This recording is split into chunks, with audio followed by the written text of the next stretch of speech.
Le verset 35, Romains chapitre 8, le verset 35. Et on se pose cette question, qui nous séparera de l'amour du Mashiach? Qui nous séparera?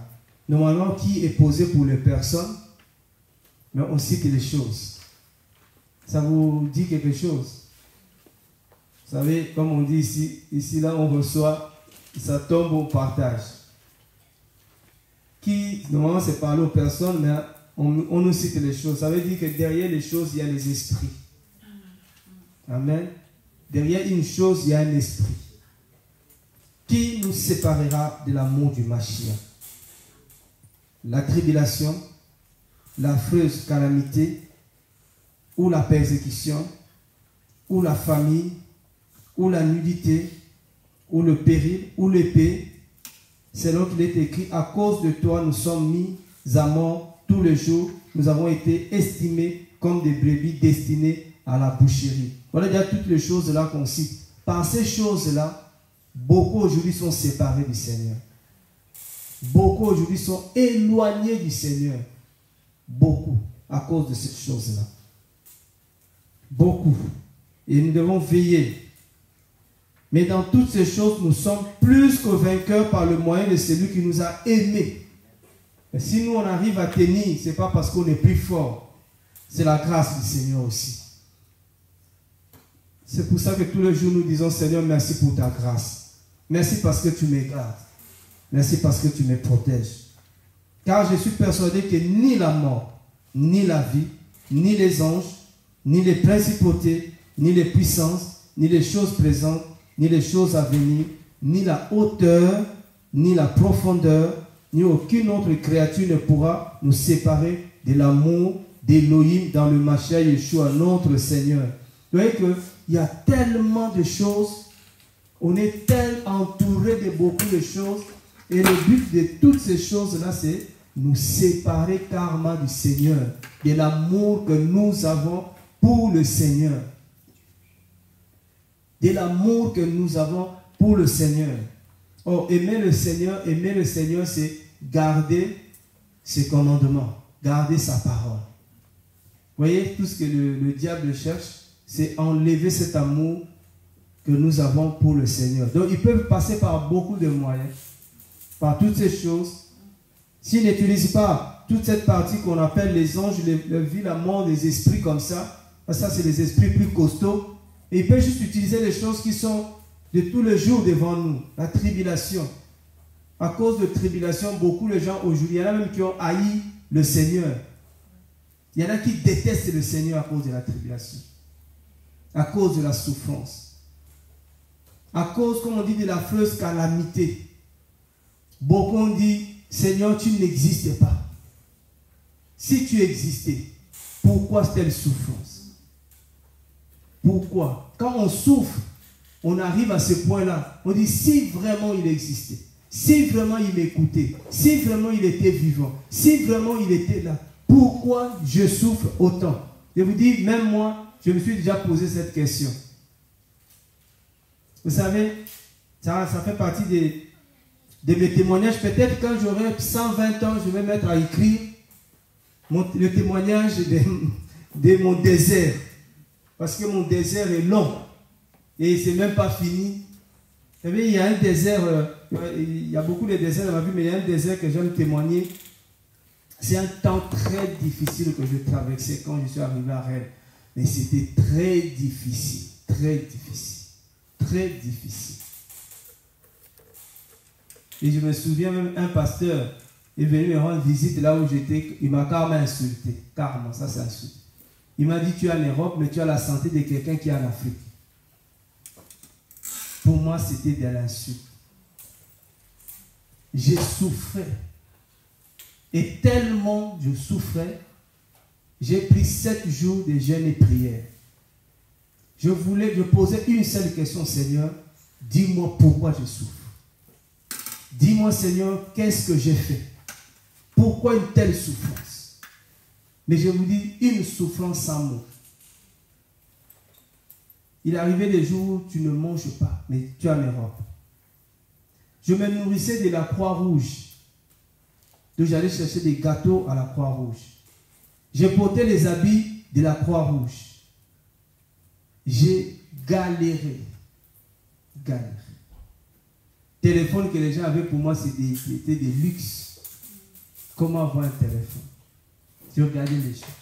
Mais quand je regardais les gens de ma génération, je regardais tout ce qu'ils avaient. Ils avaient des voitures, ils avaient des femmes, des enfants, des maisons. Tout ce qu'ils avaient, je n'avais pas. J'ai dit, il y a un problème.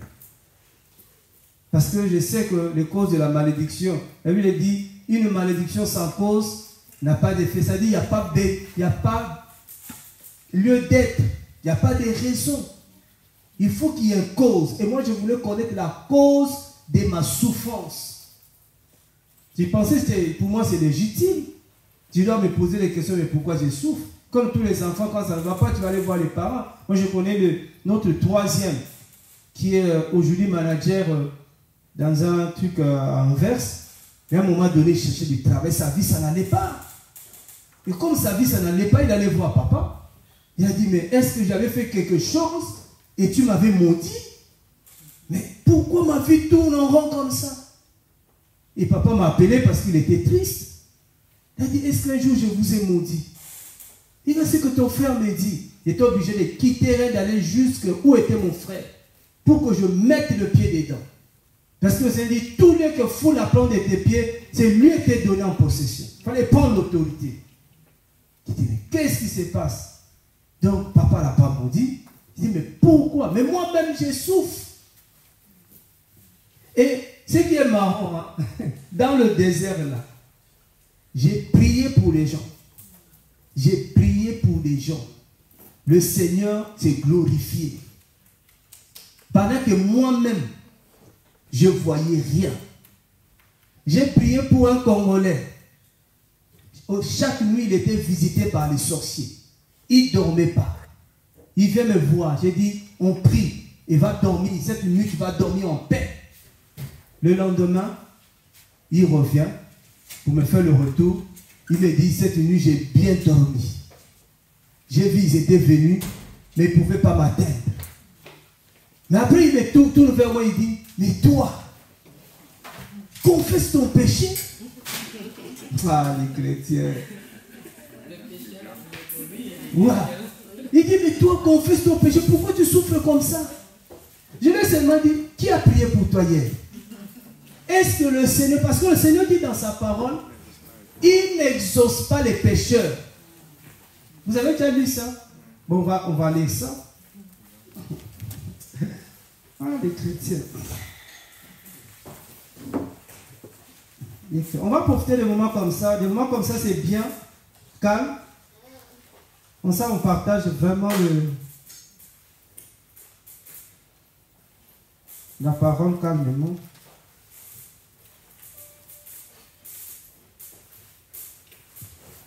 Merci Saint-Esprit. Vraiment, je vous prie vraiment de continuer à prier parce que je ne sais pas comment les gens qui préparent les enseignements font. Et ils arrivent ici et puis ils suivent le fil. Et j'ai compris pourquoi le Seigneur n'avait pas permis que je sois intelligent avec la dissertation. S'il y a un cours que j'ai été repêché, c'est le cours de dissertation. On te donne un sujet, il faut développer. J'ai dit, je vais commencer par où. Donc j'avais du mal avec ce cours-là. Mais il faut introduire, il faut mettre la thèse, l'antithèse, la conclusion. J'ai dit, mais moi, dès que je commence, je conclue. Donc mon professeur de français, mais il m'aimait beaucoup. Il a dit, je vais t'aider. Mais le jour que la dissertation s'est arrêtée, qu'est-ce que j'étais dans la joie. Et maintenant, je vois les gens qui passent des bacs, ils font la philosophie. J'ai dit, waouh, encore. Seigneur, pardon, je suis déjà passé. J'arrive pas du tout à préparer le message. J'arrive pas du tout. À me dire que je vais quitter chez moi, je vais aller. D'abord, je ne sais pas si je viens ici, si je vais parler. Il peut me dire, tu ne parles pas. Hein? Il peut me le dire aussi. Je lui dis, tu n'ouvres pas ta bouche. C'est-à-dire, prions-moi le Seigneur que je pense à un bon esprit. Parce que c'est le Seigneur qui donne ce que tu vas donner. Et que quand on se retrouve on se retrouve pour recevoir du Seigneur, pas recevoir d'un homme. Et comme les voix du Seigneur sont insondables, le Seigneur peut nous parler à travers n'importe qui. Le Seigneur peut nous donner à travers n'importe qui. C'est pour ça que j'ai dit, vraiment, arrête, je vous prie, ne méprisez personne. Ne méprisez personne que tu vois. Même dans la rue, ne méprise personne. Tu ne sais pas qui tu viens de rencontrer, qui tu viens de saluer. Le Seigneur dit que beaucoup même, en état, ils ont même logé chez eux des anges. Sans le savoir. Ils ont logé des anges. Quand tu sens dans ton cœur, tu veux faire du bien, fais-le. Tu ne sais même pas qui tu es en train d'aider. Un jour comme ça, tu seras surpris. Parce que tout ce que nous semons, on finit par le moissonner. D'une manière ou d'une autre. On finit. Donc, on est dans Jean chapitre 9. Le verset 31. Comme ça, on continue notre témoignage là. Jean chapitre 9, le verset 31. Beaucoup sont partis en vacances. Il y en a qui vont encore partir. En vacances. Il faut partir. Hein? De temps en temps, aller en vacances. Surtout pour les enfants. Les enfants aiment les vacances. Ce n'est pas eux qui conduisent. Mais eux, ils aiment, ils ne vont pas aller.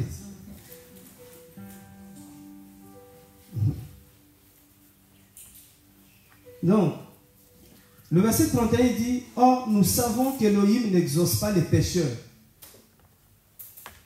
Mais si quelqu'un est pieux envers Élohim et fait sa volonté, il exauce. » Donc, le Seigneur n'exauce pas les pécheurs. Mais si quelqu'un est pieux et fait sa volonté, le Seigneur l'exauce.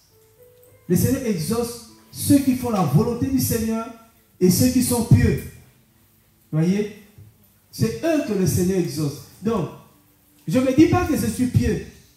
Parce qu'il y a deux éléments dedans. Donc, je pense que ce jour-là, le Seigneur m'a exaucé quand j'ai prié pour ce frère. Peut-être parce que j'ai fait la volonté du Seigneur. C'est ce que le Seigneur voulait que je fasse. Donc, j'ai prié pour cet homme. Le Seigneur l'a protégé. Mais moi-même, j'ai prié pour moi. Il n'y a rien. C'est pour ça qu'il y en a qui arrivent à arrêter de prier pour les autres, à aider les autres parce qu'ils voient que lui-même, ça ne va pas. Il dit, moi-même d'abord, je dois arranger ma vie, chercher ma vie. Moi-même, ça ne va pas. Et je veux m'occuper des autres. Non, peut-être occupe-toi des autres. Et comme ça, toi aussi, les autres vont s'occuper de toi. Mais les autres, là, c'est d'abord le Seigneur qui va s'occuper de toi. Amen. Ne pense pas que parce que tu vas t'occuper de toi-même que tu auras la solution pour toi-même. Le monde du Seigneur est très compliqué. Donc, j'ai fait 7 jours de jeûne et prière. À l'époque, j'ai jeûné beaucoup. Moi, j'ai fait mes réserves de jeûne et prière. Mais j'ai fait de tout et de tout. Il y a seulement un jeûne que je n'ai pas encore fait, c'est le jeûne de Daniel. De 3 ans. Ouais, Daniel a fait un jeûne que beaucoup ignorent. 3 ans, il mangeait que légumes. Déjà, un jour légumes, c'est un débat à la maison.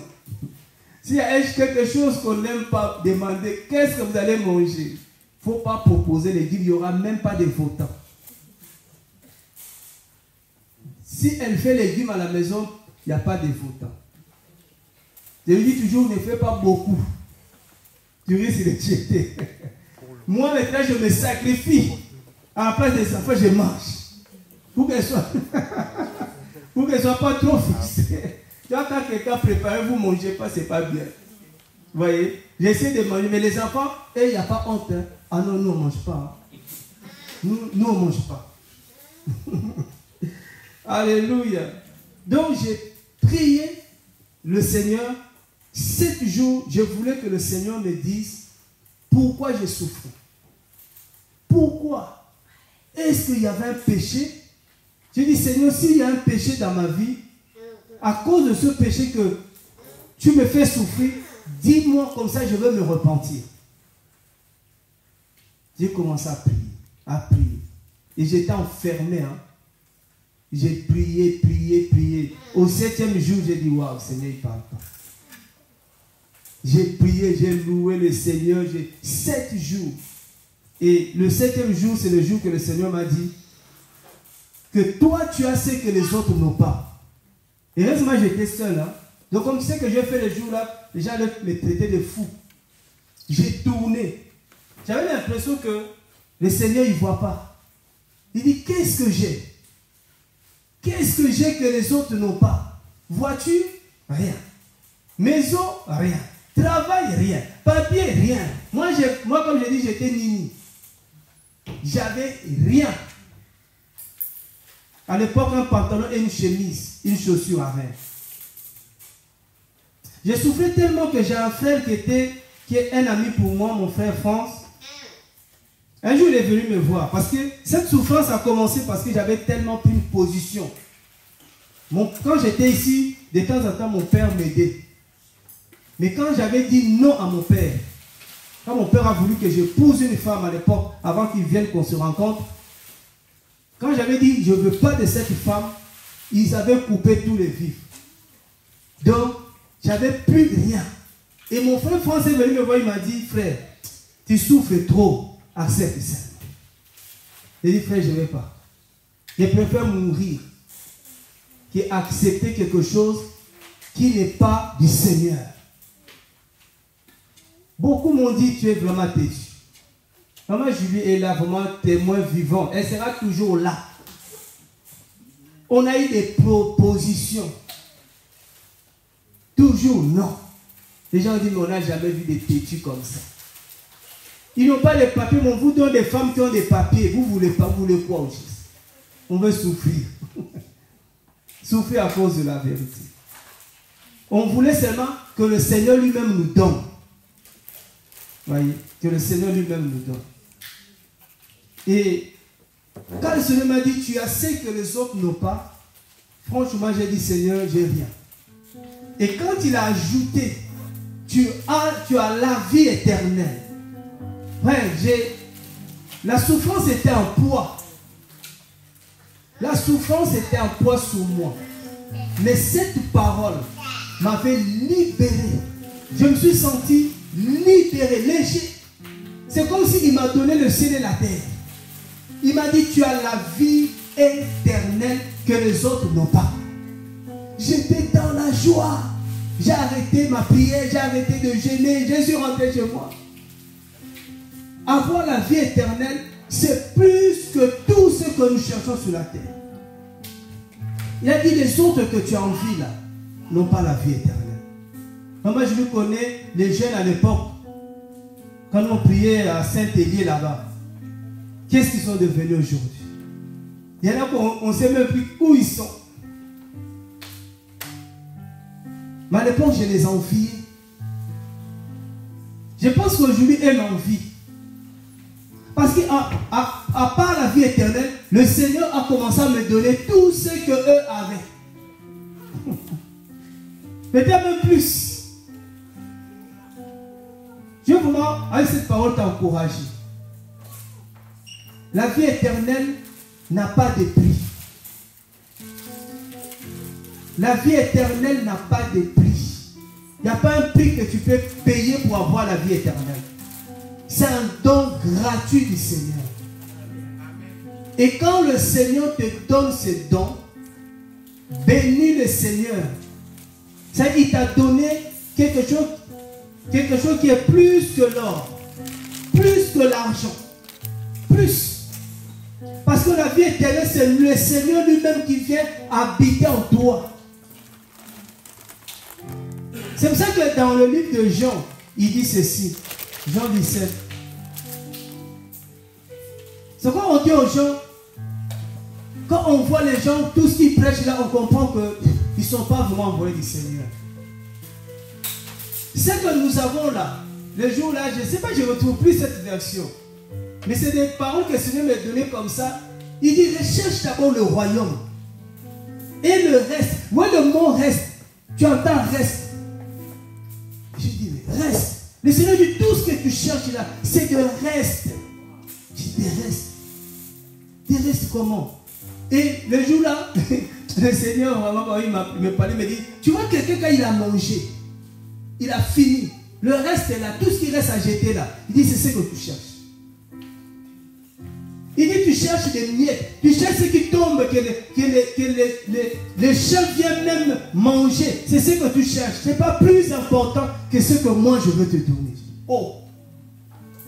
La vie éternelle, c'est plus que ça. Tout ce que nous cherchons, c'est des restes. Ça veut dire, c'est même tout ce que nous avons là. C'est des choses qu'on a retrouvées sur la terre, qu'on va laisser sur la terre. Voyez déjà.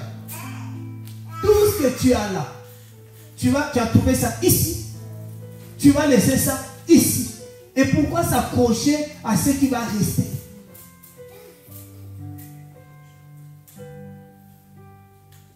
J'ai dit, avec le Seigneur, je ne négocie pas. Avec le Seigneur, je ne négocie pas. Dans Jean 17, c'est beau la vie éternelle. Avoir la vie éternelle. Ah.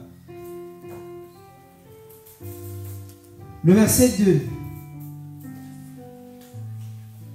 Mais je vais commencer avec le verset 1er. Jean 17, 1er.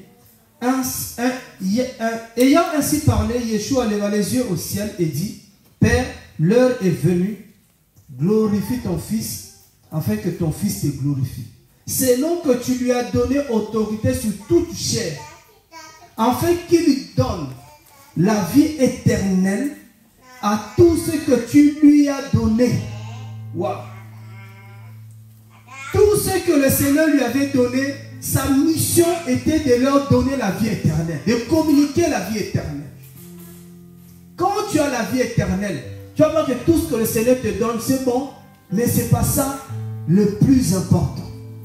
Ce n'est pas ces choses-là que le Seigneur me donne qui demain vont venir me séparer encore du Seigneur. Moi, j'ai toujours dit, par exemple, aux parents, mais les enfants ne peuvent pas séparer les parents. Parce que vous êtes venus nous trouver. Vous allez partir, faire votre vie, et nous, on va rester. On va finir, viens là. Vous ne serez plus là. Vous voyez, il y a même des familles, des couples. Les enfants séparent les parents. Ce n'est pas possible. Oh, il devrait avoir une complicité entre les parents. Souvent, l'enfant, il va demander quelque chose à papa. Papa dit non. Il va contourner, il va aller chez maman. Mais nous, on a déjà compris, on dit, tu étais là-bas. On t'a dit quoi là? Oh, il a dit non. Bon, comme il a dit non, moi, je te dis non. Il n'y a pas négocié. Mais tu vois les parents, parce qu'il aime les enfants plus que l'autre. Bon, il fait quand même. Non, tu bafoues l'autorité de l'autre.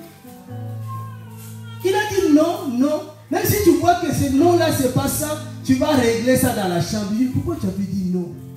Lui-même qui avait dit non, là, lui-même doit lui dire oui. Pas à toi de lui dire oui. Ouais. Les enfants ne doivent pas nous séparer. Et le Seigneur dit que rien ne peut nous séparer de lui, que rien ne nous sépare de lui.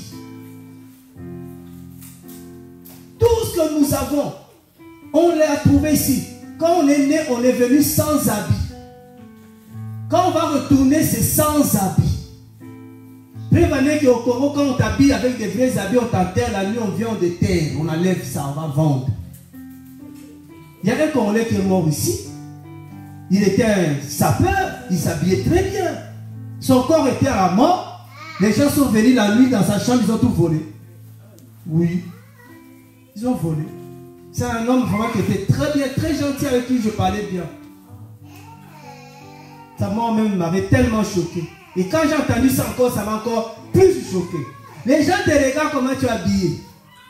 Il dit, ok, quand il va mourir là, je dis qu'il va mourir. Ah. Pendant que tous les gens pleurent, comme vous avez l'habitude, quand il y a des morts, vous prenez des salles, mais tu laisses la maison.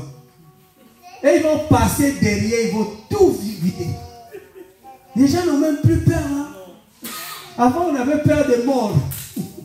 Peut-être le mort va venir te voir la nuit. Les gens n'ont plus peur de ça. Ils ont dit les morts sont morts.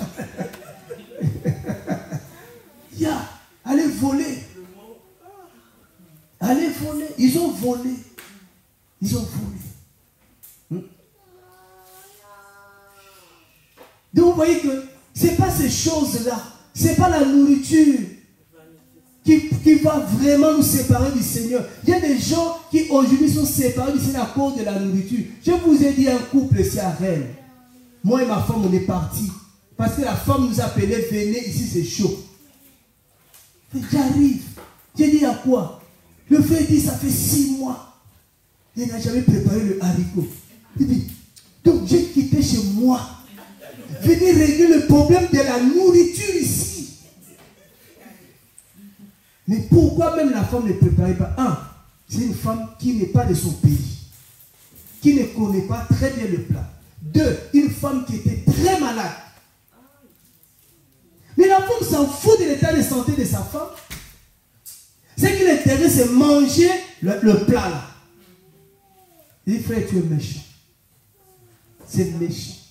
Et ça te voit que tu n'es pas converti. Tu es un faux chrétien. À cause de la nourriture, tu veux casser ton mariage. Il y en a qui se battent. Tout on a trouvé ici. À cause de l'argent de la CAF. Combien de familles ne sont pas, ou de couples ne sont pas aujourd'hui cassés à cause de l'argent de la CAF. Il y en a un cas, il m'a dit, non, elle veut que je lui montre mon salaire, mais elle n'a qu'à gérer déjà la CAF. La CAF, c'est quoi? La CAF, c'est quoi? Moi, je ne sais même pas c'est combien, c'est quoi même. Je ne sais pas. Il y a un frère qui m'a dit, mais est-ce que l'argent de la rentrée scolaire, vous avez touché? J'ai dit, je ne sais pas faire. Mais je dis, vous là, j'ai dit, je ne sais pas. Quand est-ce qu'on verse? Combien on verse? Je ne pose jamais cette question. Jamais. Qu'est-ce qui pourra nous séparer? Il y a tellement de choses. Moi, je ne me pose pas cette question. Je prie même pour ma femme. Je lui ai dit, mais elle fait comment? Elle fait comment pour gérer tout ça? Mais il y a des hommes, ils sont toujours là en train de voir. Bon, ils ont viré combien? Pour les enfants, mais d'abord c'est pour les enfants. Ce n'est pas pour vous. Toi, va demander à ta CAF de ton pays. Parce que tu es l'enfant de ton pays là-bas. S'il y a même des CAF là-bas. Une caisse d'allocation au Congo. Si on met une caisse d'allocation là au Congo, mais l'État tombe en faillite, il n'y a que des cas sociaux. Ah Seigneur, ah Seigneur. Vous voyez que ces choses qui nous séparent, d'abord avec le Seigneur, mais qui aussi nous séparent entre nous, c'est des choses qu'on a trouvées ici sur la terre. Quand on était dans le ventre de nos mamans, on ne nous parlait pas d'argent. L'argent, on a trouvé ici. J'ai dit au mien, l'argent ne fait pas l'homme. C'est l'homme qui fait l'argent. L'argent ne peut pas être plus important qu'un homme. L'homme est plus important que l'argent. Parce que c'est l'homme qui peut faire des milliards. C'est l'homme.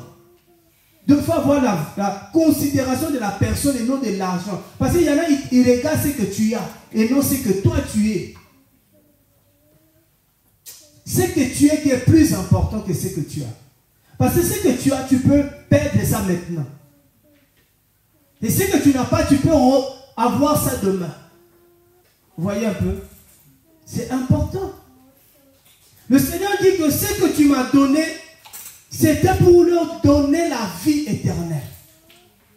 Si tu as tout et que tu n'as pas la vie éternelle, tu n'es rien. À quoi sert un homme d'avoir tout si son âme est perdue? C'est le plus important. Là où on doit mettre l'accent dans nos enseignements, c'est sur l'âme et non sur la chair. Après, c'est vrai qu'il y a des conseils qu'on peut donner aux gens parce qu'il y en a qui sont négligents. Voilà, on peut leur donner des conseils pour bien prendre soin. Mais ce n'est pas ça le plus important. Le pauvre se retrouve au paradis, le riche en enfer. On n'a pas dit que tous les riches seront en enfer. Parce que là aussi, j'ai un chrétien qui m'a dit, frère, c'est pas bon que tu sois riche. J'ai dit, pourquoi? Oh, la Bible dit, mais il est difficile Pour un riche d'hériter le royaume des cieux, j'ai dit, mais oui, la Bible dit ça, mais c'est impossible. Un riche peut hériter le royaume des cieux aussi. Mais c'est difficile. Parce que souvent, quand on en a trop, on est distrait avec l'argent. Voilà. On passe dans le loisir. Il n'y a plus le temps de prière, il n'y a plus rien. Mais ce n'est pas impossible qu'un riche soit au ciel. Et ce n'est pas aussi impossible qu'un pauvre soit en enfer. Parce que beaucoup dans leur pauvreté, ils passent leur temps à la lamentation, ils passent leur temps à pleurer. Ils n'arrivent pas à dire que tout ça c'est peut-être la gloire du Seigneur. C'est le Seigneur qui permet tout ça. Non, non. Le Seigneur est méchant, il ne m'aime pas, il ne m'aime pas. Voilà, c'est que discours comme ça dans la bouche. Tu ne peux pas prétendre avoir un ministère, surtout un ministère de la parole, si tu n'as pas traversé le désert. Parce que c'est dans le désert que nous rencontrons le Seigneur. Le désert, c'est le lieu de rencontre. C'est le lieu où le Seigneur se révèle à nous. C'est le lieu où le Seigneur va nous donner un nom. C'est le nom là que toi tu vas aller annoncer aux autres. C'est dans le désert que le Seigneur a apparu à Moïse. C'est dans le désert. Le Seigneur l'a apparu. Il lui a dit, attends, toi tu es, quel est ton nom? Quand j'irai là-bas, je leur dirai qui m'a envoyé. Donne-moi un nom. Amen. Le Seigneur ne peut pas t'envoyer s'il ne t'a pas donné un nom. Tu dois avoir un nom que le Seigneur t'a donné pour aller annoncer là où le Seigneur t'envoie. Et quand il a donné ce nom-là, Moïse est parti. Et vous allez voir, tous les gens que vraiment le Seigneur a appelé au ministère, surtout au ministère de la parole, ils ont un nom que le Seigneur leur a donné. C'est le Seigneur qui les a apparus. Le Seigneur là, il vient avec un nom. Soit il dit, je suis fidèle. Et toi-même, tu as vu sa fidélité. Soit il te dit, je suis le miracle. Et tu vas dire, le miracle m'a apparu. Amen. Quelqu'un me comprend? C'est-à-dire, il vient avec un nom différent. Il peut venir dire le Seigneur de tes parents. Si tu connaissais le elle de tes parents, tu vas dire, ok, je comprends. Je comprends. C'est lui qui a mis le Jourdain sec. Ah, c'est celui qui m'a apparu. Tu ne peux pas marcher avec le Seigneur sans connaître le nom de ce Seigneur qui marche avec toi. C'est pour ça que comment il se révèle, c'est dans le désert, dans les épreuves, dans les situations difficiles. Dans les situations difficiles. Et là, tu vas donner un nom. Alléluia. Donc la vie éternelle, c'est important. Le désert, c'est pas... Et merci Saint-Esprit, le désert ne tue pas. Si tu es du Seigneur, tu ne mourras pas dans le désert. Alléluia. Si tu es du Seigneur, tu ne mourras pas dans un désert. Le désert, tu vas traverser, c'est une école, c'est un enseignement. J'ai une question par rapport à ça. On dit que si vous êtes du Seigneur, vous ne pouvez pas mourir. Ouais. Mais Moïse n'a pas vu il n'y a pas de... Ok, ouais. Moïse n'a pas vu la terre promise. Il n'est pas rentré en fait. Ouais. Mais il est mort dans le désert. Ouais, très bien. Moïse, je répète encore. Si tu es dans du Seigneur, tu ne mourras pas dans le désert. Le désert dont on passe, ce n'est pas un lieu. C'est une situation. Mais Moïse, tu le verras au ciel. D'abord, qui sait où se trouve le corps de Moïse? Personne. Moïse, personne. Mais à Gethsemane, ils ont vu Moïse. À Gethsemane, Moïse a apparu. Vous voyez les hommes, ces hommes-là, c'est des préfigurations du Seigneur. Le désert, c'est pas, tu vas mourir à Rennes, mais Rennes peut être un désert. Mais tu ne mourras pas dans le désert de Rennes, mais ton corps meurt à Rennes. Ça veut dire c'est une école. Ça veut dire que le désert que tu as de traverser ne va jamais t'avaler. Prenons un exemple dans Apocalypse chapitre 2. Parce que évidemment, on a parlé des témoins. On a dit un témoin, un vrai témoin, c'est quelqu'un qui a vu le Seigneur. Un vrai témoin, c'est quelqu'un qui a vu la main du Seigneur. Quelqu'un qui a vu la gloire du Seigneur. Quelqu'un qui a vu l'œuvre du Seigneur. J'ai dit ce que j'ai vu. Moi, j'aime être le témoin qui voit. Comme l'autre a dit, j'ai entendu. Maintenant, mon œil a vu. Moi-même, j'ai vu. J'étais vu. Job avait vu le Seigneur. Mais parce que le Seigneur dit, tu ne peux pas me voir et vivre. Mais comment lui, il a vu le Seigneur? Le même Seigneur Moïse a dit, je vais te voir. Il a dit, un homme ne peut pas me voir et vivre. Mais Job dit, j'étais vu. Qui ment? Et quand les gens vont dire, oui, il y en a un qui ment. Non, il a vu parce qu'on peut voir le Seigneur autrement. On peut voir le Seigneur dans sa gloire. On peut voir le Seigneur dans son œuvre. Amen. Quelqu'un me comprend? Donc aujourd'hui, nous, on peut voir le Seigneur. Si tu pries, Seigneur, je veux te voir, tu vas le voir. Parce que le Seigneur a...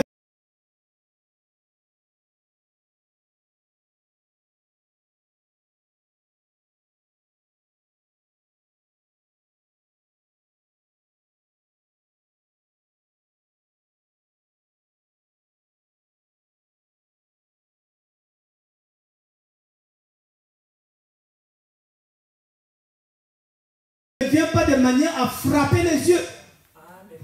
Quand le royaume vient, tu as l'impression que ce n'est pas le royaume, mais le royaume est là. Alléluia. Donc on peut voir le Seigneur. Alléluia. Donc dans le désert c'est le vrai lieu qu'on voit vraiment le Seigneur. Parce que quand on est déjà dans l'abondance, il est difficile de voir.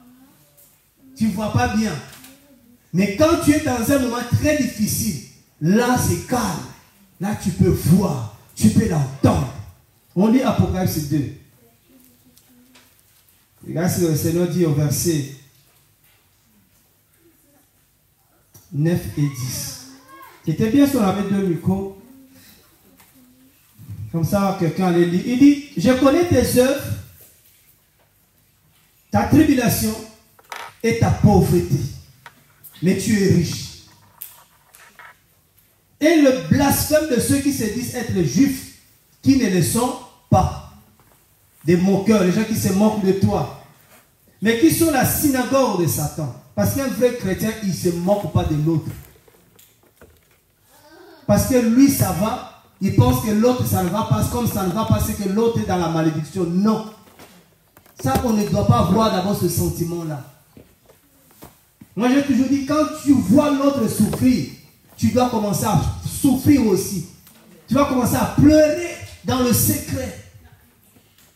Mais ne commence pas à condamner. Mais lui aussi, pourquoi ça ne va pas? Lui aussi, pourquoi? Parce que tu ne sais pas le pourquoi de sa souffrance. Quand le Seigneur a appelé Paul, dans Acte 9, il a dit comment il s'appelle, Ananias. Il a dit, cet homme-là, cet homme, aïe Seigneur, cet homme-là, je l'ai choisi. Il va souffrir pour moi. Waouh. Donc Paul a été déjà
Ils sont venus nous voir, on a dit, vous pouvez mettre notre vie avec, on a dit, vous arrêtez d'abord tout. Ils ont dit, ok, on arrête tout. Les gars, depuis qu'ils ont dit arrêtez tout, ils voient tout. Et après, vous pouvez dire non, vous pouvez dire oh non, vous êtes dans le pénitencier, vous les condamnez. Non, les gens qui veulent se mettre à rire, il faut les aider. Il dit, voici le diable va jeter des vôtres en prison. Le diable va vous jeter. Donc le Seigneur ne vient pas leur annoncer autre chose, la souffrance. Vous irez en prison. Waouh! Seigneur, ça c'est pas difficile à entendre. Hein? On est déjà, on souffre déjà. Et tu dis encore qu'il va encore nous jeter dans la prison. Parce que ce n'est pas le diable qui décide de votre souffrance. Afin que vous soyez quoi? Vous soyez éprouvés. Voyez, c'est ça. La souffrance, notre souffrance, c'est une épreuve. Dans le désert, c'est une épreuve. Que le désert ne te sépare pas du Seigneur. Au contraire, le but du désert, c'est pour nous rattacher du Seigneur. Nous ramener auprès du Seigneur. Parce que quand je souffre, j'ai un seul secours, c'est le Seigneur. Je cours vers le Seigneur. Papa, je souffre. Papa, j'ai mal.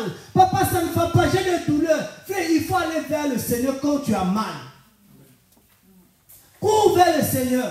Papa, chez moi, ça ne va pas. Papa, ça tape dans tous les côtés. Tu cries le Seigneur. Tu appelles le Seigneur. Le Seigneur dit quiconque invoquera le nom du Seigneur sera sauvé. On n'a pas à éloigner du Seigneur. Je vais crier le Seigneur, mon secours. Et quand tu sors de là, tu vas voir un nom qui va te donner. Et quand tu vas voir les gens avec le nom comme ça, tu es fier. Quand les gens disent, vous allez voir, c'est comme Job. Hein? Job, après son désert, il a dit, attends, mon rédempteur. Le mien, c'est le rédempteur. Mais c'est lui qui s'élève le dernier et qui agit. Il faut connaître ça. Et il dit, il va vous jeter en prison. Et vous aurez une tribulation de 10 jours. Vous voyez, 10 jours. J'aime le Seigneur parce que toute épreuve, toute tribulation, tout désert est limité dans le temps. Toi, tu ne connais pas le temps, mais le Seigneur sait que ça va faire 3 mois, ça va faire 2 jours, ça va faire 1 semaine, ça va faire 2 ans. Lui, il sait. Parce que c'est un temps que le Seigneur a prévu pour te former. Sois fidèle jusqu'à la mort et je te donnerai la coupe.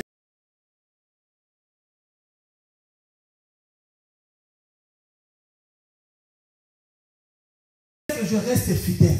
Je ne murmure pas. Vous voyez, Israël, à cause de leur fidélité, ils sont morts dans le désert. Morts. Toute la génération qui est sortie de l'Égypte, quand vous les dénombrez, les hommes, ils étaient plus de 640 000 hommes de guerre. Deux sont entrés dans la terre promise. 2 seulement. Quand j'ai vu ces nombres, j'ai dit, il y a un problème. Le Seigneur n'est pas dans la quantité. Le Seigneur cherche la qualité. Et la qualité que le Seigneur cherche chez nous, c'est la fidélité. La fidélité à sa parole. Ça sera de plus en plus difficile de garder la parole du Seigneur. Ça sera de plus en plus difficile. Vous voyez, vendredi, c'est vendredi qu'on a parlé de piège, non? De ne pas tomber dans le piège. Hier, c'est hier que tu m'as appelé. Hier, une femme est venue ici pour nous tenter. Qu'elle a quoi? De l'or. Qu'elle a de l'or, beaucoup d'or. Elle a juste besoin de 1 000 € pour ramener cet or-là. Et comme ça, après, elle va nous donner 2 000. Quand il m'a appelé, j'ai rigolé. J'ai dit ça là, moi tasse, je vais tomber dedans. Est-ce que vous m'avez déjà vu avec l'or sur moi? J'ai dit, il y a les gens, le diable aussi, quand il envoie les gens, il réfléchit pas que ça là, ça ne passera pas. Moi, je vais faire quoi avec? Vous savez, j'avais une amie, on étudiait ensemble, son père était un colonel, il s'appelait Nzanga. Colonel Nzanga au pays. C'est des gens, quand ils descendaient dans le marché, ils confisquaient tout. Et quand il arrive chez lui, il jette ça au véranda. Il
J'ai dit 300 000. Salaire là. Mais toi, moi, nous là, quand on travaille, 300 000 pour gagner ça. J'ai dit, mais ton travail là, c'est pour que tu travailles pour quoi aujourd'hui? Il dit, pour aller gagner les âmes. Ah oui. Eux aussi gagnent les âmes. Donc tu prends les âmes des gens, tu vas leur donner. Et ils te payent. Il y en a beaucoup. On m'a dit beaucoup de pasteurs travaillent pour ça. Donc les gens qui viennent dans les assemblées là, ils les sacrifient. C'est pour ça qu'ils sont riches comme vous, les riches comme ça. Ils sacrifient les frères et sœurs. Hein? Il y a des choses ici. On m'a appelé depuis Milouz. Je me dis à frère Fidi, mais pourquoi moi on ne m'appelle pas? Je dis, je ne sais pas. Mais moi on m'a contacté. J'ai refusé. L'argent, je ne veux pas cet argent. L'argent sale. Le Seigneur dit, tu mangeras la sueur de ton front. Il y a une seule qui a fui, qui n'est plus à Rennes, qui a vu le Seigneur lui a monté une assemblée remplie de sang ici à Rennes. Remplie de sang. Donc les gens, quand ils vont là-bas, ils se baignent dans le sang. Oui. Il y a tellement de choses que vous voyez, on veut rester comme ça parce que là, on va aller au ciel. La vie éternelle, c'est ce qui nous intéresse. Beaucoup, j'ai parlé à beaucoup ici. Beaucoup de pasteurs aussi, je les ai parlé. Il y a une église qui est là. Mais leur chef est à Londres. Mais il les dirige. Leur chef spirituel. J'ai dit à ce frère-là.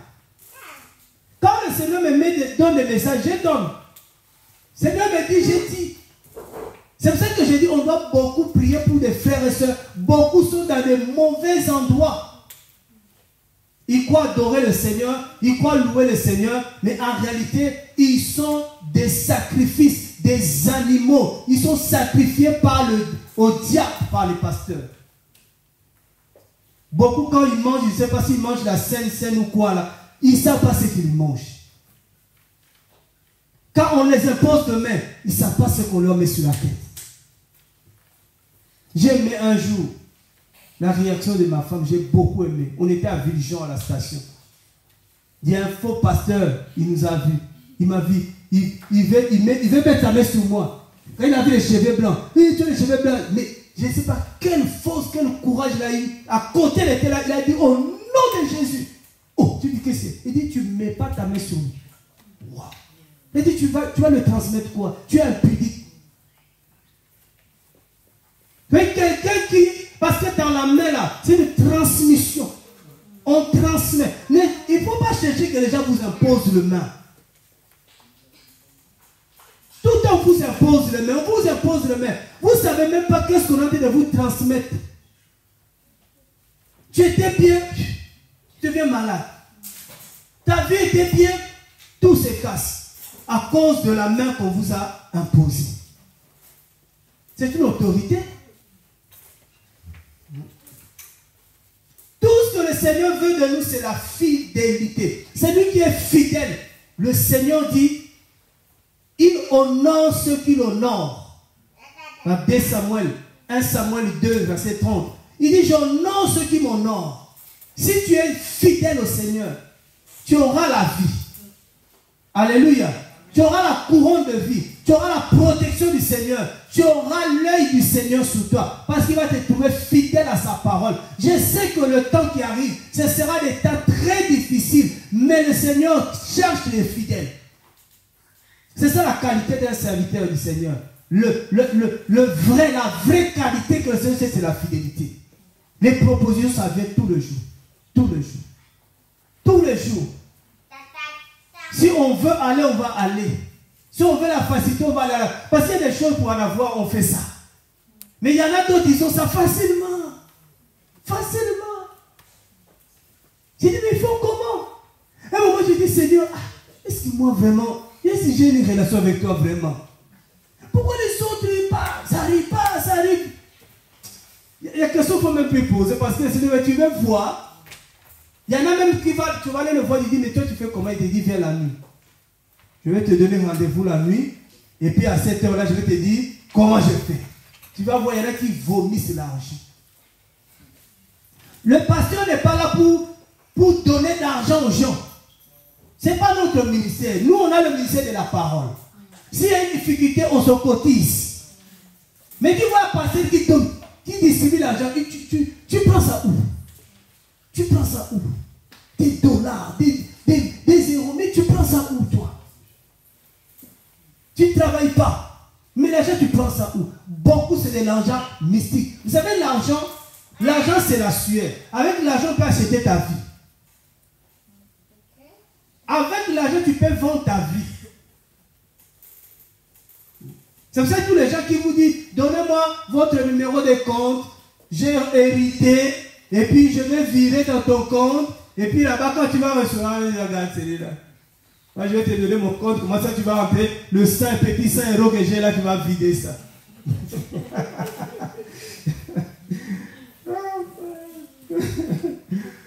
Comme il y a un frère qui a témoigné, il a dit tellement que les gens jaloux de lui, ils sont allés à dire à la police. Lui là, vous voyez, il dit aux gens, ne prenez pas la dîme, ceci, c'est là. Lui-même, il a le compte garanti. Quand ils sont allés à le compte, ils ont vu qu'il avait moins.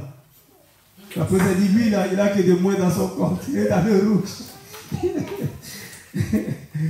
Ah Seigneur, non. Non, on ne sert pas le Seigneur pour devenir des riches en argent.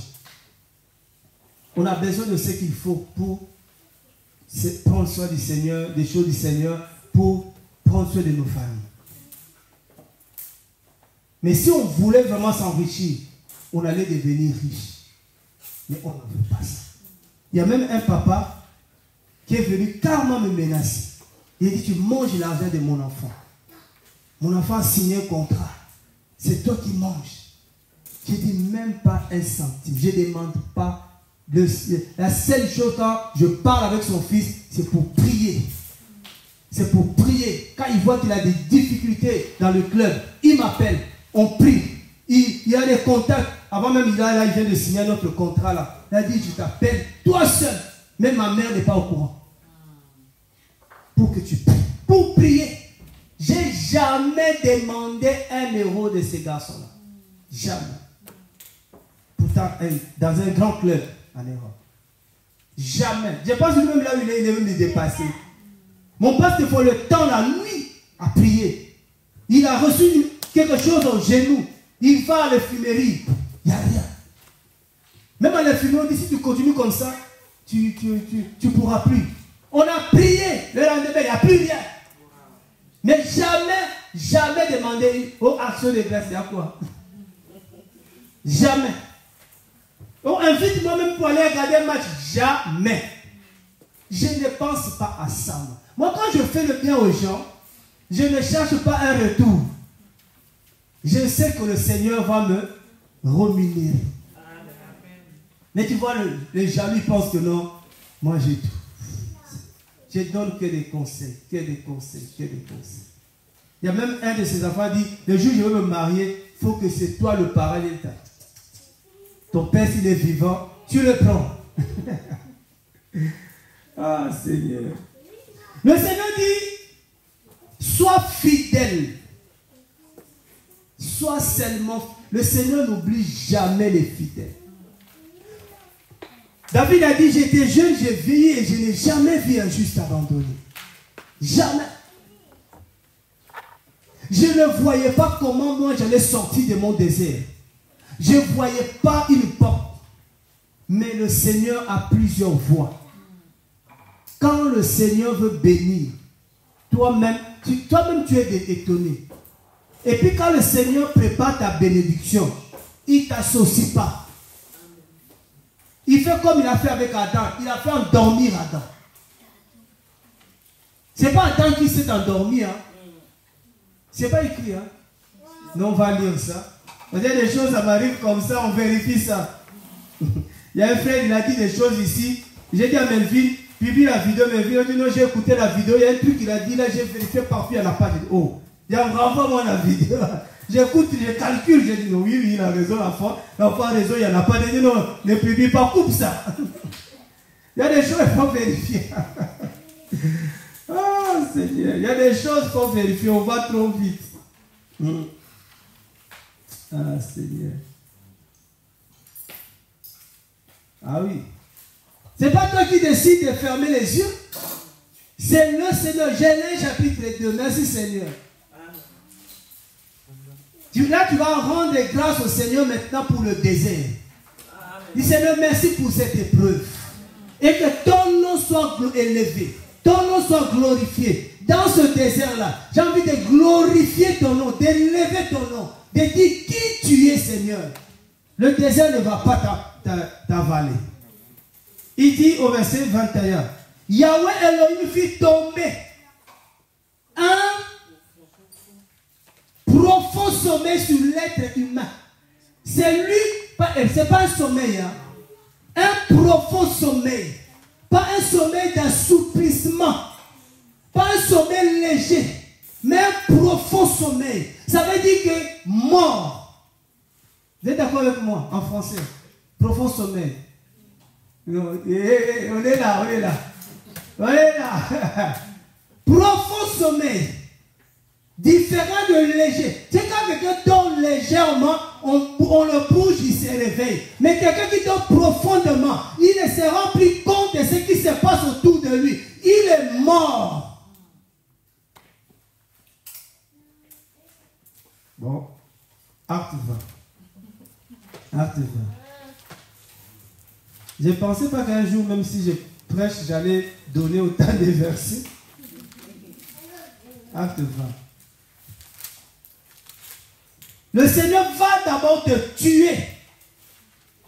Et puis il va te réveiller. Amen. Pour voir sa gloire. Ah.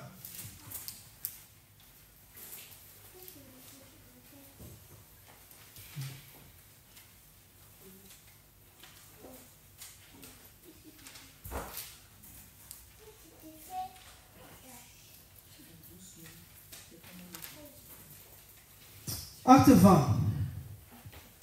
On va lire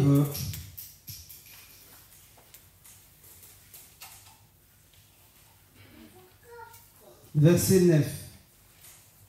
Acte 20, verset 9. Or, un certain homme du nom de Tichos était assis sur une fenêtre. Il s'endormit profondément pendant le long discours de Paulos. Donc, il s'est endormi profondément. Lui, c'est lui qui s'est endormi profondément. Dans Genèse, le Seigneur fit tomber l'homme dans un profond sommeil. On y va? Et entraîné par le sommeil, il tomba du 3e étage en bas. On le releva, mais il était mort. Il était mort dans son sommeil. Quand quelqu'un profondément endormi, c'est la mort. Donc on fait des choses, il ne sait pas. Comme on dit, il y a des gens quand ils dorment là, tu le portes là. Tu le déplaces, il ne sait pas. Quand il se réveille le matin, il se retrouve sur le canapé. Il dit, mais à quel moment je suis arrivé ici? Il dit, pendant que tu dormais. Oh, c'est comme les enfants. Un enfant, quand il dort, tu le portes. Il ne sait pas. C'est à ce moment-là que le Seigneur a commencé à opérer dans la vie d'Adam. Parce qu'Adam traversait un moment difficile où il était seul. Il dit, je suis seul, il n'y a pas d'autre semblable. Le Seigneur dit, je vais te faire mourir. Après la mort vient la résurrection. À la résurrection, c'est la vie. Alléluia. Ça veut dire que le Seigneur fait les choses pour nous, sans nous, dans le secret, mais pour lui-même. Alléluia. Merci Seigneur. Donc vous dites, oh non, moi si j'ai fait ça, tu n'as rien fait. Pardon, tu n'as rien à faire dans cette affaire. Si toi tu fais, tu auras la gloire. Mais comme le Seigneur ne partage pas sa gloire avec un homme, il fait lui-même. Alléluia. Je te dis à quelqu'un ici que le Seigneur est en train de préparer lui-même l'objet de sa gloire. Voilà. Toi, tu ne sais pas. C'est pour ça que tu dis, mais comment il a fait? Comment il a fait? Je pouvais murmurer dans le désert où j'étais, où j'avais des difficultés, de cette difficulté-là encore. Le Seigneur vient ajouter une autre difficulté, je tombe malade. Je me retrouve à l'hôpital. Donc je ne sors pas. Je suis en train de m'enfoncer. En tout ce désert-là, à la sortie là-bas, c'était la gloire. Aujourd'hui, j'en témoigne. Mais par ce désert-là, que tout ce pensais que je demandais au Seigneur comment ça venir. Un jour, j'avais tellement rien à demander au Seigneur, j'ai commencé à demander au Seigneur la voiture. Et là où je dis avec le Seigneur, tu vas rigoler. Le Seigneur m'a dit, demande un peu dans l'ordre. Tu pries en désordre. Tu ne sais pas prier, mon fils. J'ai dit, comment ça? J'ai dit, la voiture, j'ai dit, avant la voiture, demande même le permis. Et j'étais violent, j'ai acheté une voiture. J'ai mis là. C'est la police qui est venue. C'est la police qui est venue l'enlever. Et quand la police m'a enlevé cette voiture, et puis m'a envoyé la facture pour payer le frais d'enlèvement. Je suis allé à la police, j'ai dit, je vous ai appelé pour venir enlever. Comme vous avez enlevé vous-même, vous allez payer. C'est ma voiture. Il dit, mais monsieur, c'était là, stationné, ça bougeait pas. J'ai dit, parce que je n'ai pas encore le permis. Mais il fallait d'abord chercher le permis. Le Seigneur m'avait dit, tu pries mal. Et même le permis, dit, tu auras ça comment? Tu n'as pas les papiers. Demande d'abord les papiers. Non, le Seigneur. Il m'a dit, tu pries mal. Il faut prier dans l'ordre. Tu vois quelqu'un qui n'est pas marié demande les enfants. Tu vois les enfants comment? C'est de donne-moi des enfants. Oh, tu es marié? Non. Mais tu vois ça comment? Demande d'abord. Ah non. Chrétien, tu n'as rien à payer d'or. C'est-à-dire, quand on prie là, on ne perd pas l'intelligence. Mais nous, comme on n'a rien, on fait seulement prier. Je vais prier pourquoi? Je vais prier pourquoi? Tu commences à prier, à prier. Mais tes sujets là ne sont pas cohérents. Il n'y a pas l'ordre dans tes sujets. Oh Seigneur. Non, le Seigneur m'a beaucoup appris. Beaucoup. Et il m'apprend beaucoup. Alléluia. Vous voyez? Donc il n'y a pas sujet ni de se glorifier, ni de pleurer. Parce qu'on est dans le désert. Le désert, je répète, ce n'est pas un cimetière. Ce n'est pas là où tu vas mourir. Mais le désert, c'est une école. Là où le Seigneur va se glorifier. Là où tu vas connaître le Seigneur. C'est dans le désert. Tu vas apprendre. Celui qui ne traverse pas le désert, le jour qu'il va connaître un peu, il va abandonner la foi. Il va abandonner la foi. On a appris tellement le Seigneur dans la souffrance que quand ça arrive, on a confiance qu'il va faire. Il va faire. Il va faire. Il va faire. Que le Seigneur vraiment nous garde beaucoup. En toutes choses, rends gloire au Seigneur. Pour toutes choses, glorifie le Seigneur. Ce qui est plus important en toi, c'est la vie éternelle. Le course, le combat, tout ce que tu suis, tu poursuis, c'est la vie éternelle. Pour ne pas perdre la vie éternelle, ne pas perdre le Seigneur dans ta vie. Tout le reste, c'est le Seigneur qui donne. Tout le reste, c'est lui qui donne. Il va juger bon de te donner ça, il te donne. Il va juger bon de te donner ça, il va te donner. C'est lui qui donne tout. Tout. Tout, c'est lui qui donne. S'il veut te rendre riche, il va te rendre riche. Le problème est, c'est que toi, comme tu dors, tu ne sais pas, tu ne peux pas imaginer, toi-même tu réfléchis. Tu dis, mais comment ça sera possible? Regarde tous comment le Seigneur les a bénis dans la Bible. Ils ont dit la même chose que toi. Comment ça sera possible? Je n'ai pas fait de grandes études. Comment je peux arriver là? Qui t'a dit que pour arriver là, il faut faire de grandes études?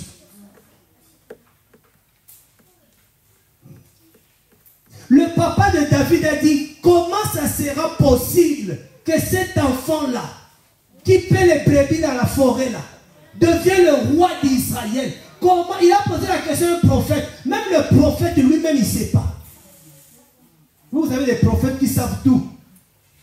Le prophète lui-même, il ne sait pas. Le prophète Samuel, il dit, moi, je ne sais pas. Mais celui qui m'a envoyé, lui, il sait. Vous avez vu comment le Seigneur a rendu possible ce qui était impossible. Il a rendu ça possible. Il a créé la guerre entre les Israélites et les Philistins. C'est lui qui a créé ça. C'est lui-même le Seigneur. Tout ça pour qu'ils soient là-bas, il les a bloqués là-bas. Attends, la guerre, il faut qu'il y ait confrontation.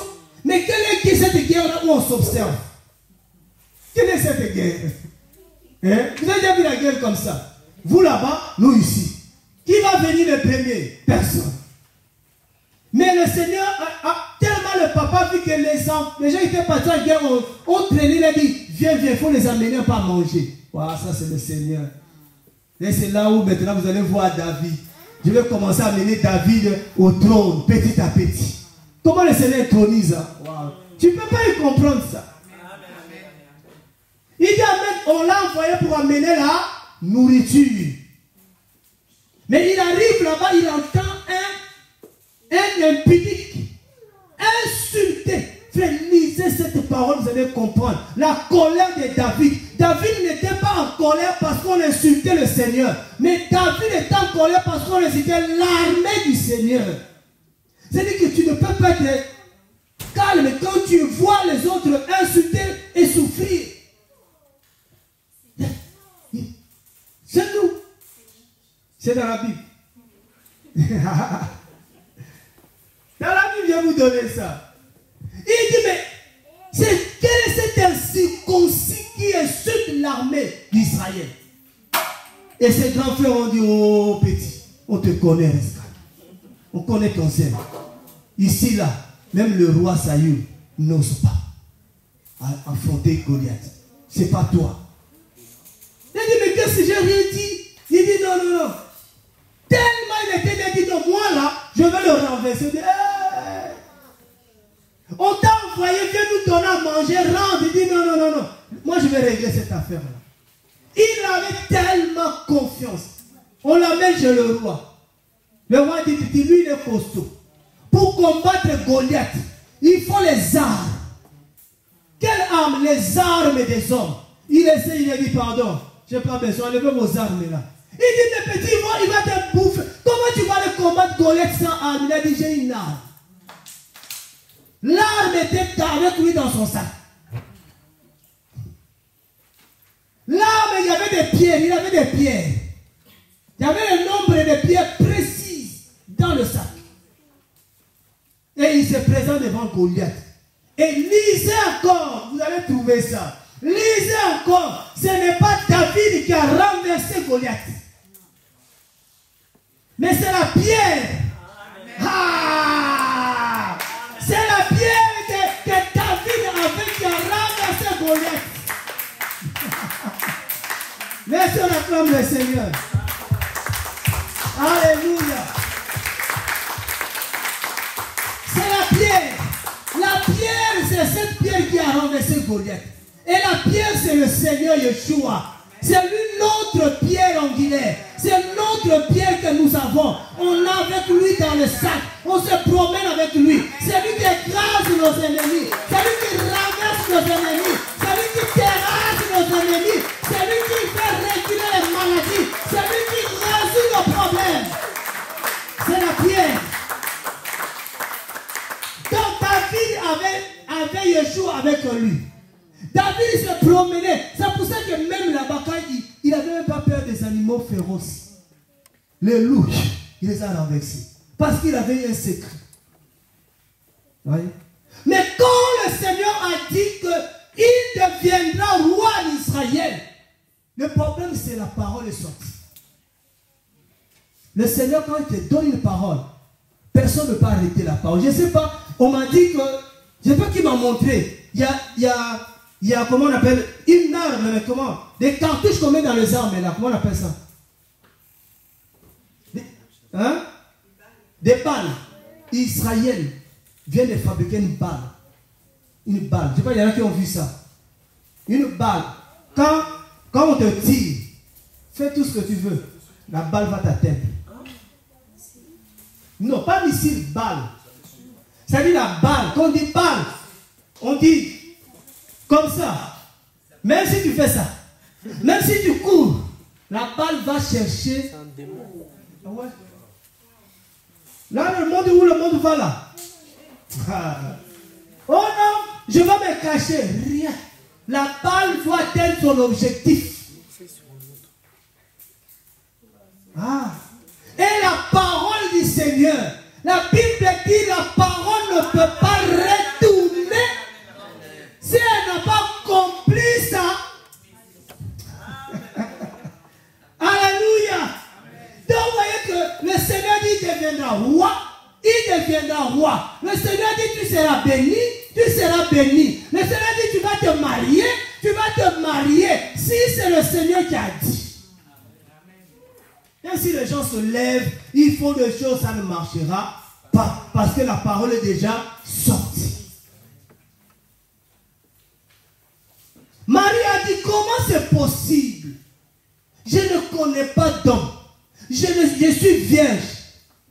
Là, j'ai dit, pardon. C'est lui qui m'a envoyé là. C'est lui qui sait. Moi, je ne sais pas. Mais là, le Seigneur dit que tu es enceinte. Marie dit, mais il y a des anges à un moment donné, tu dis, vous aussi vraiment. Tu t'es trompé. Ici, c'est la femme célibataire. On dit, c'est toi. Mais tellement la parole est entrée, la femme a couru. Toi, tu ne connais pas d'homme. Comment tu vas l'annoncer la bonne nouvelle à ta cousine Elisabeth pour dire que voilà la nouvelle. Mais je ne connais pas d'homme. La confiance, la foi. C'est-à-dire, je peux commencer à témoigner les choses que je n'ai pas encore vues. Je peux commencer à témoigner la parole du Seigneur dans ma vie, que le Seigneur a dit. Il y a des choses que le Seigneur attend tellement que tu témoignes, que tu dises, il est dit, cette parole est pour moi. Ce qui était impossible arriva. Elle-même, Elisabeth, vieille, elle se retrouvait dans une situation. Marie et Sarah, pareil. Sarah a dit, ça n'est pas mon problème. Moi, j'ai dit, l'année prochaine, tu auras un enfant. Il y a des cas si vraiment on raisonne, on dit, Seigneur, toi, je vois que Seigneur, mais on voit que tu te trompes aussi. Mais le Seigneur ne se trompe pas. Le Seigneur ne se trompe pas. On doit avoir confiance, on doit avoir la foi au Seigneur. Que si nous sommes du Seigneur, si le Seigneur est avec nous, jamais il va nous laisser dans le désert là. Parce que le Seigneur avait dit à Abraham, ton peuple là, va aller en Égypte, va aller dans une terre étrangère, mais va finir dans la terre promise. Il devait avoir juste la foi à la parole du Seigneur. Que quand il traversait le désert, il avait dit non, ici on est juste là pour être formé par rapport à la nouvelle terre. C'est ça, chrétien, le Seigneur est de nous former. Parce que la nouvelle terre où on va aller, nouvelle Jérusalem, on doit être formé pour entrer dans la terre promise. On doit être bien équipé, bien affermi. On doit être fidèle. Les infidèles n'iront jamais dans la nouvelle Jérusalem.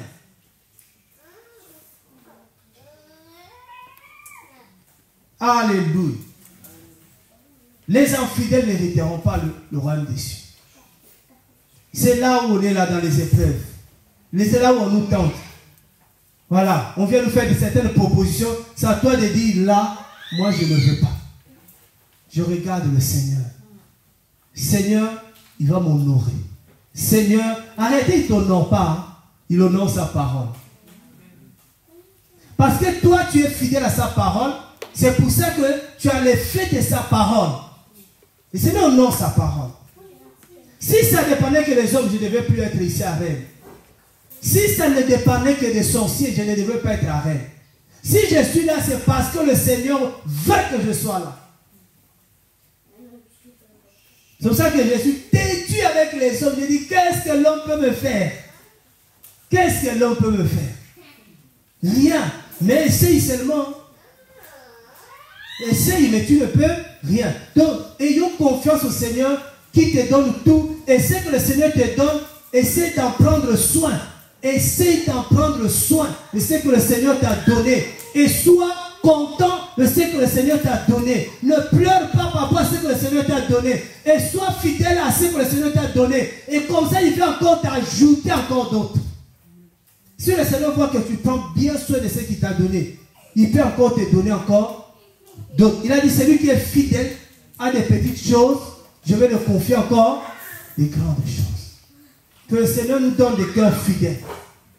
Que le Seigneur fasse de nous des gens fidèles. Que le Seigneur fasse de nous des frères et des sœurs fidèles à sa parole. Alléluia. La fidélité paye. La fidélité paye. Reste fidèle. Reste. C'est la meilleure qualité que le Seigneur va voir en toi. Épouse fidèle. L'épouse fidèle, c'est l'épouse qui est restée à attendre son mari. Le Seigneur dit, je suis allé vous préparer une place. Je reviendrai. Quand il va revenir, il faut qu'il te trouve fidèle. Quand Joseph est revenu, Joseph a trouvé que Marie n'était plus fidèle. C'est pour ça que Joseph ne voulait plus de Marie. C'est l'image déjà pour nous. Mais heureusement, le Seigneur dit, non, elle est fidèle. Ça, c'est l'affaire, là, c'est moi. Mais si ça dit Seigneur, le Seigneur va juger pour toi. Amen. Alléluia. Amen. Mais que le Seigneur lui-même, quand il va revenir, il faut qu'il te trouve fidèle à sa parole. Tu n'as pas cédé à sa parole. Et le diable sait qu'il faut qu'il nous rende infidèles pour que, voilà, qu'il puisse nous toucher. Si on est fidèle, comment il va nous toucher? Vous voyez les anges qui nous gardent, les gardes des corps, les gens qui nous gardent, qui garde les gens qui sont fidèles. Et il va garder même ta famille. C'est ça que le Seigneur, comment il s'appelle, Satan lui-même a confessé. Mais pourquoi Job... Attends, on lit, on finit. Et là, c'est que Satan déclare. Satan n'a pas honte. Hein? Satan voit ce que toi-même tu ne vois pas. Et j'ai pris que tu vois ce que Satan voit. Ça va te donner la foi.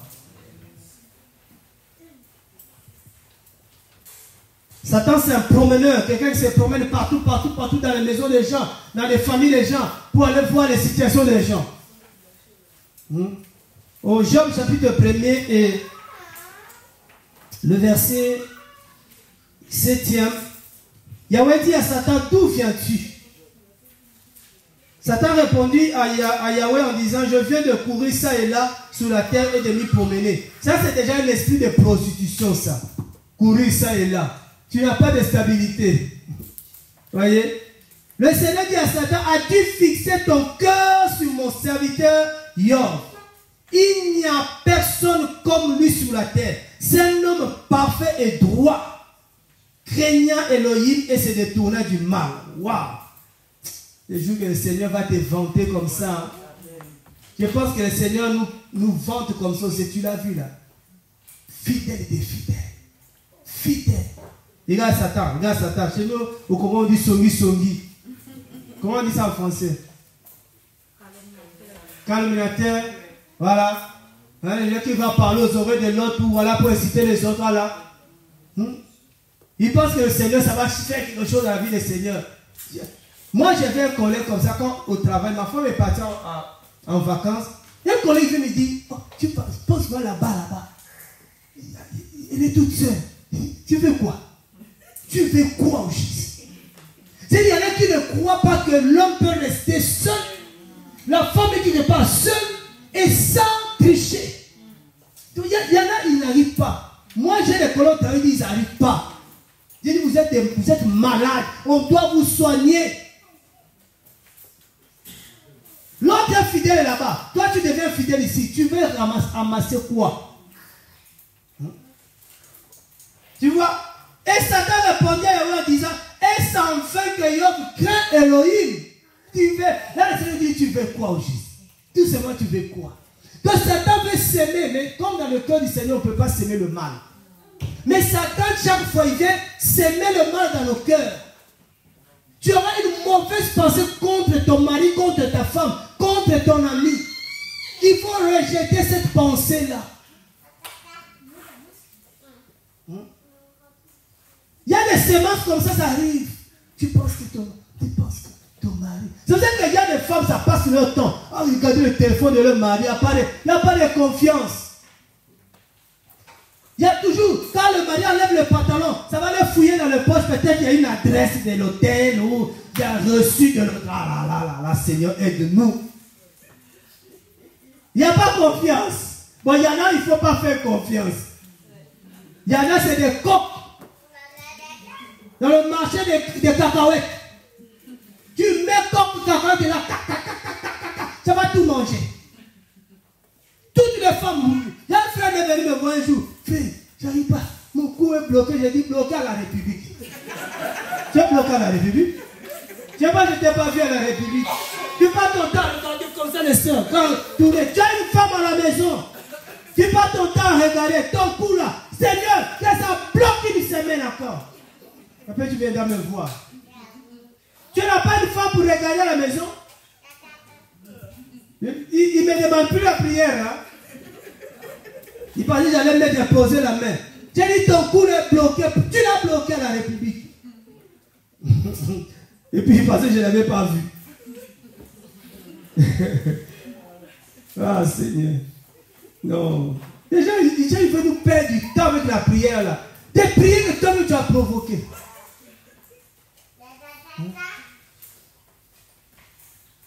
Satan répondait à eux et disait, est-ce en vain que Job craint Elohim? Est-ce que c'est en vain?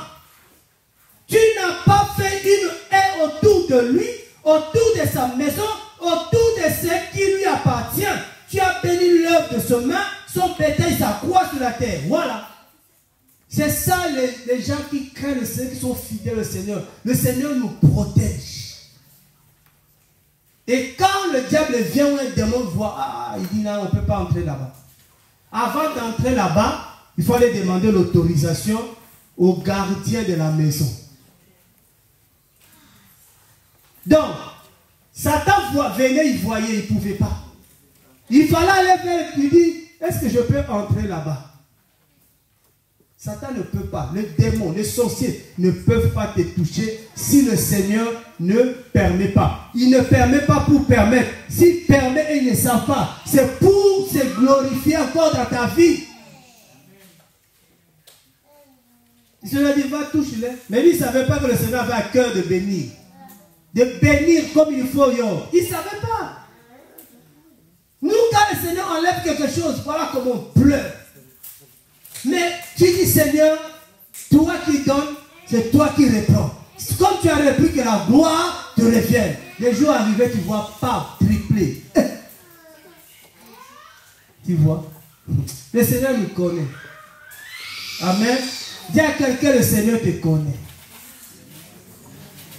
Il te connaît. Tu ne vas pas mourir dans le désert.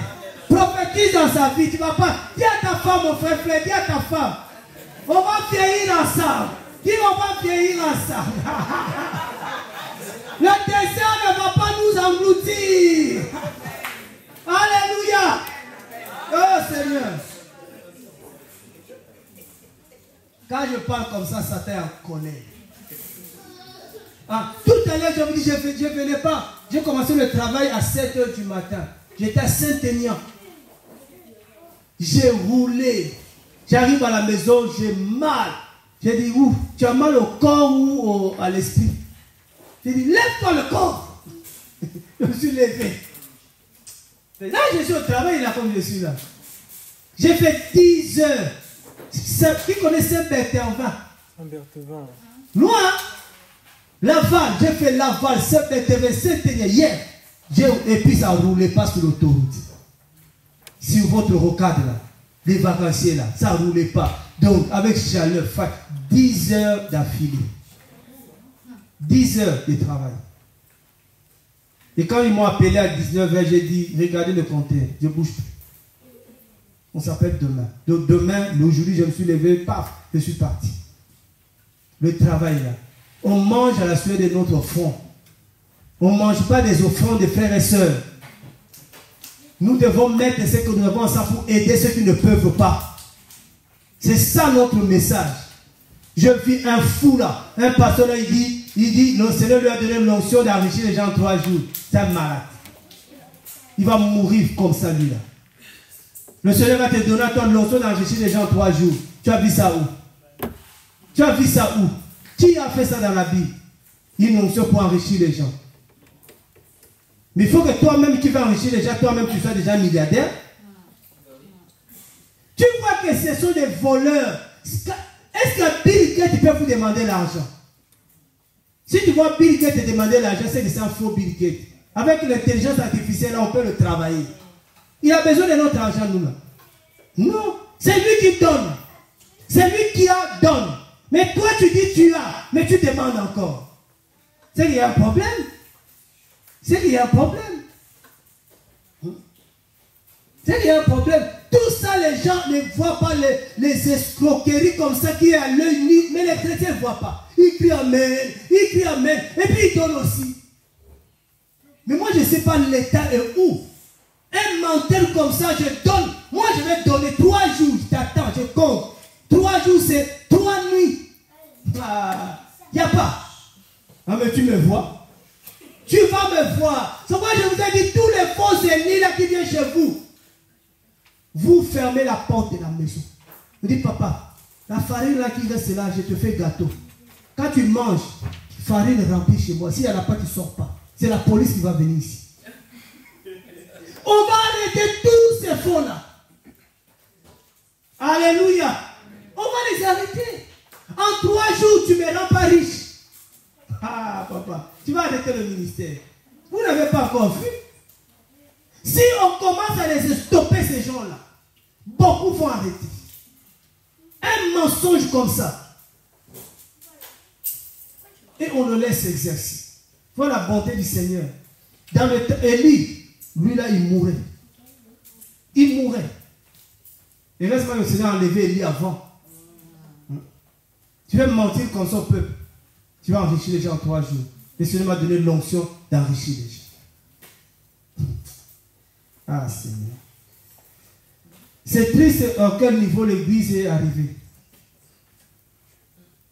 Et à chaque fois que je pense à ça, le Seigneur dit, je vous ai dit, je bâtirai mon église. Il y a des églises qui ne sont pas mes églises. Moi, j'ai mon église. Mais il y a des églises qui ne sont pas les miennes. Et chaque fois, le Seigneur me rappelle ça. Et c'est ça qui me console. Je comprends qu'il y a beaucoup de ces églises, ça, ce n'est pas les églises du Seigneur. Donnez, je vais vous bénir. Non, c'est un mensonge. L'homme ne peut pas te bénir, c'est le Seigneur qui bénit. Et le Seigneur te bénit avant que tu donnes. Parce que tu ne peux pas donner si tu n'es pas béni. Alléluia. Tu vas prendre ça où? Il y a une famille qui est à Clémenceau. J'ai du mal à parler de cette famille. Chaque fois, vraiment abattu. On les a dit, vous allez faire un don, un chèque. Le Saint-Esprit viendra remplir votre compte. Elle a fait. Jusqu'aujourd'hui, le Saint-Esprit ne passe pas. Mais le chèque le passera en question. Et ça pleure. Ça pleure. On ne donne pas par la foi comme ça. Quand tu donnes, c'est parce que tu en as. Si tu n'as pas, tu ne peux pas donner. Ne faites pas le chèque sans provision. Déjà, si ça arrive à la banque, tu auras des pénalités. Oui. Tu vas faire un chèque comme ça, nous ici, on va te voir. Waouh! Voilà, il a fait un don. Toi-même, tu sais que c'est mort. Tu as signé ta mort avec la banque. Tu as affiché à la Banque de France. Tout ça pour nous faire plaisir. Quand nous, on va voir le chèque, wow, 10 000. Seigneur, bénis-les. En réalité, le Seigneur dit, c'est pas moi. Je ne suis pas derrière ça. Parce que dans son compte, il n'y a pas 10 000. Dans son compte, ça n'arrivera pas. J'ai fait une leçon morale à mon fils. Il a dit de faire, oh non, je vais acheter ça, je vais faire ça. Il a dit, papa, tu travailles, oui. Ton salaire est déjà arrivé dans le compte. Oh non, mais pourquoi j'ai travaillé, j'ai dit, c'est arrivé dans le compte, oh non. J'ai dit, arrête. Dans le monde là, la banque peut tomber en faillite. Ton employeur peut oublier de virer. Tu vas faire comment? Non, papa, c'est sérieux. J'ai dit, bon, c'est pas grave. Les 2 jours après, il me dit, non, mon employeur vient de me demander mon RIB. J'ai dit, oh, tu avais déjà donné, oui, mais il demande ce qu'il n'a pas viré, non. J'ai dit, ok. Ok. Tu commences à comprendre, hein? Dis-moi, jouer. J'ai dit, je te donne une éducation. Tu fais des calculs sur ce que tu as. Tu ne fais pas des calculs sur la promesse. Et si tu ne m'écoutes pas aujourd'hui, c'est demain. Tu vas m'écouter. Je ne fais pas des calculs sur des promesses. Il y a des gens qui m'ont promis de l'argent. Je n'ai jamais reçu. Imagine, j'avais fait des calculs. J'avais fait le, comment on appelle ça, le truc pour faire des courses. La liste. Mais ta liste là, le papier là, les chômés. Quand il me donnera, j'achèterai. Tu es resté dans le futur des futurs. Ça n'arrive pas. Il n'y a que le Seigneur. Quand il promet, il accomplit. Mais les hommes, ah Seigneur, pardon, on en a déjà tout vu. Moi, même si je travaille, je sais qu'à la fin du mois, je dois être payé. Mais si je ne suis pas payé, c'est pour ça que, bon, nous, surtout nous noirs là, nous on vit du mois au mois. Moi, j'ai des collègues, ils ne vivent pas comme ça. L'argent qu'il va voir là, il va utiliser ça 2 mois, 3 mois après. Ils ont grandi comme ça. Nous, on a commencé le mois. On n'arrive pas à faire ça. C'est-à-dire que l'argent que j'aurai là, ce n'est pas pour manger le mois là, c'est pour manger 2 mois après. Mais nous là, ça arrive, waouh! Ça arrive, waouh! Changez un peu de mentalité. Commence à faire mettre de côté, et tu finiras par avoir 2 ou 3 mois après. Comme ça, quand tu vas travailler le salaire, tu n'utilises pas ce salaire-là, parce que tu as ton salaire, tu prends de côté. Pour là, vraiment, il faut des cours. Il faut des cours. Nous, de jour au jour. Nous, c'est ça, Africains, jour au jour. Sans projet, long terme, moyen terme, nous, c'est court terme. Ça arrive, ça passe. Ça arrive, ça passe. Même le banquier ne comprend rien que ton compte là, ton compte est percé. Alléluia. Ah Seigneur, on te rend grâce. On rend grâce au Seigneur. Je vois, vous avez chaud. Seigneur. L'enfer, c'est pire. Hein? Il ne faut pas aller en enfer. Hein? L'enfer, c'est pire.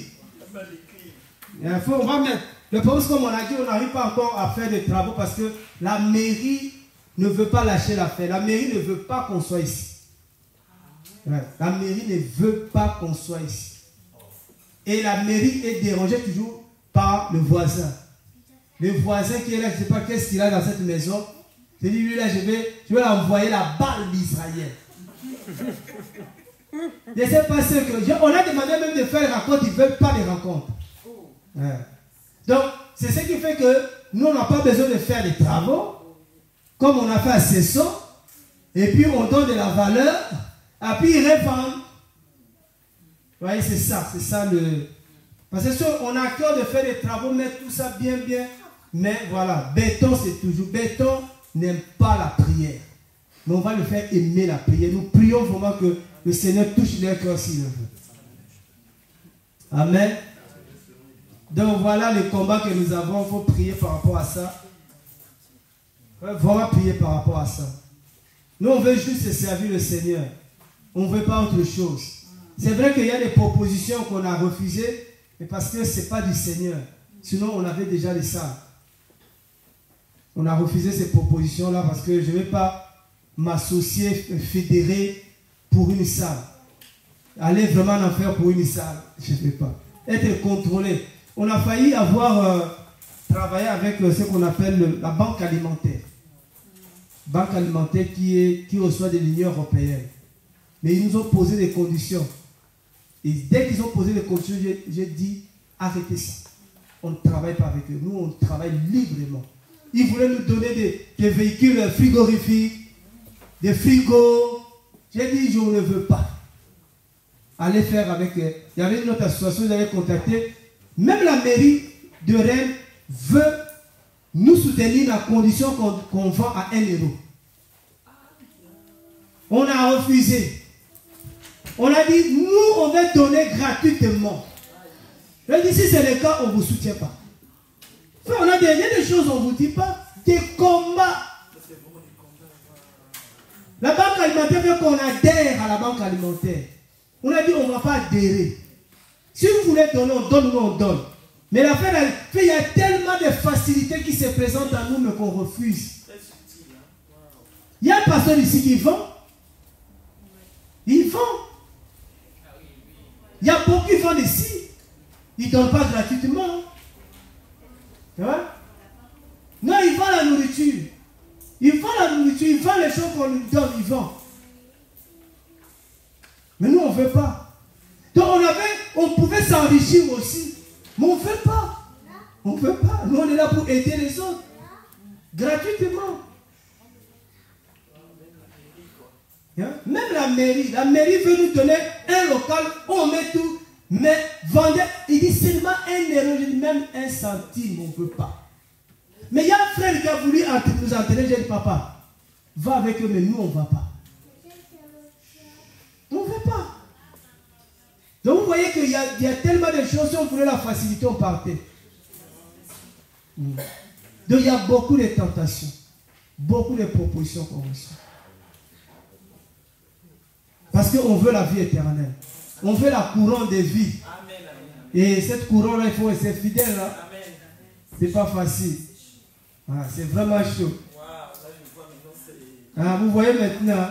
Vous voyez le frère, attends ce que vous voyez là. Frère, c'est le Seigneur nous garde. Le Seigneur nous garde. Ça sonne, ça propose, ça fait. J'ai dit pardon. Pardon. Amen.